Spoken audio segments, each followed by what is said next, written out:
Hello and welcome to the New Book of Daniel podcast. My name is Daniel Bobinski. I'll be your host on this adventure, and I want to wish you a very happy Thanksgiving. I am normally been doing my podcasts audio only, but I wanted to come on today, just a special Thanksgiving to say, hey, sorry I missed you yesterday. I was totally focused on a project. I'm working on a book right now, and I just totally zoomed in, and the next thing I know, it's late in the evening. I forgot to do a daily update on my podcast, but I'm going to do one today. I probably won't do one tomorrow, Thanksgiving Day. May do one Friday. We'll find out. But I wanted to let you know a little something about Thanksgiving and our pilgrims and why we do all of this. All the stories you may have heard before. But I got an email from Dr. Dan Eckenbaum from his Freedom radio show. And he does a fantastic little explanation about socialism in America, because you may not know that we actually had socialism in America and it didn't work. So let me just explain from his email, and I will read it, and hopefully it won't take 2 or 3 minutes maybe. It says, even though American history is largely sanitized or ignored in today's government schools, most children know that the Pilgrims sailed from England to America on the Mayflower and landed at Plymouth. The Puritans were a small sect of devout Christians who were extremely dissatisfied, and they were feeling oppressed by the Church of England. So about 100 of them went to Holland, and they felt a little insecure there as well. So they voted to emigrate to the New World. Groups who needed money could get money from private companies, but those companies put equity rules and requirements in place. And so they received financial support from the Virginia Colony, the Virginia Company of London, and the Virginia Company of Plymouth. In return for that funding, to go on this journey, they had to sign a 7-year contract during which the survival goods for the new colony, all the food, the clothing, the shelter, all their equipment, would be considered common goods amongst all the people who were going. And all the profits and surplus commodities would then become common goods and were to be distributed equally among everybody there, and then any extra had to be sent back to pay back the financiers. That's how it worked.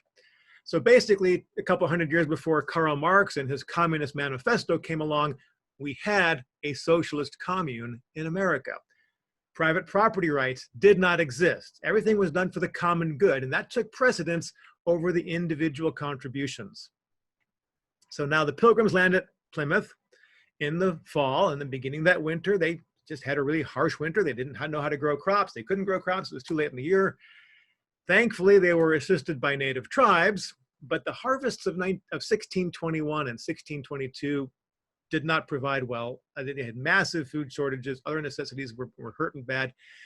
Dwindling supplies, insufficient food, all the typical type of problems you would see in a socialistic collectivist society. So you had healthy men who were forced to share their work and the fruits of their labors with people who were old and infirm, and they didn't get any compensation for that. They thought that was an injustice. You had women who had to do household chores for everyone, not just their own husbands and their own children. They viewed that as some kind of slavery. After 2 years of this, lots of discontent, lots of grumbling, the governor of the colony, William Bradford, decides to heck with the socialistic approach, and he assigns each family a parcel of land. And they're going to grow their own food and keep their own profits from the harvest. Amazingly, colonists who were previously sick and disabled suddenly became productive in their own little family enterprises, and the corn crop tripled in size.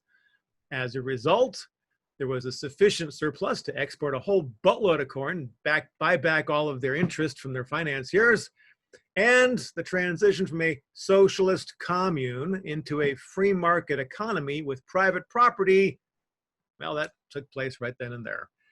And that's the way it's been. And this is the true story of the first permanent European settlement in the New World. It should serve as a lesson to those who have forgotten that there's never been a successful socialist society in human history. When you take out the profit motive from individuals, you reduce productivity, you develop dependency mindsets, you develop victim mindsets.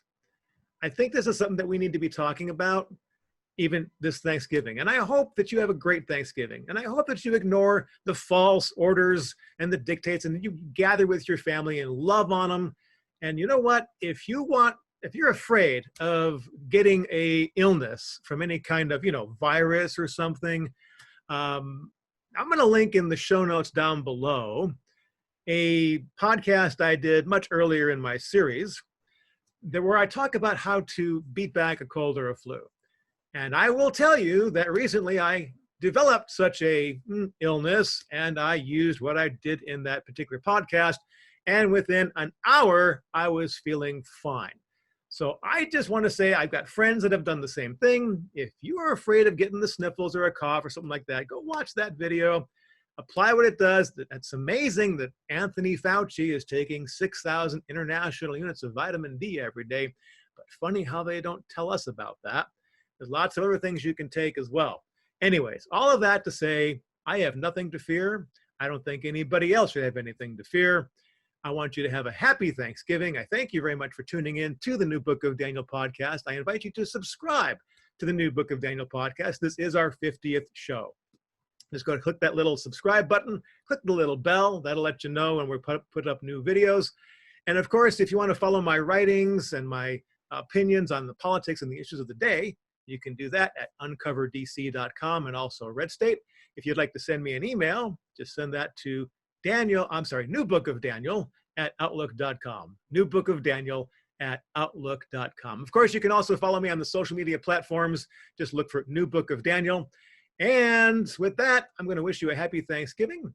I thank you very much for listening to the show. Our show is produced by Shadowtrail Media, copyright 2020.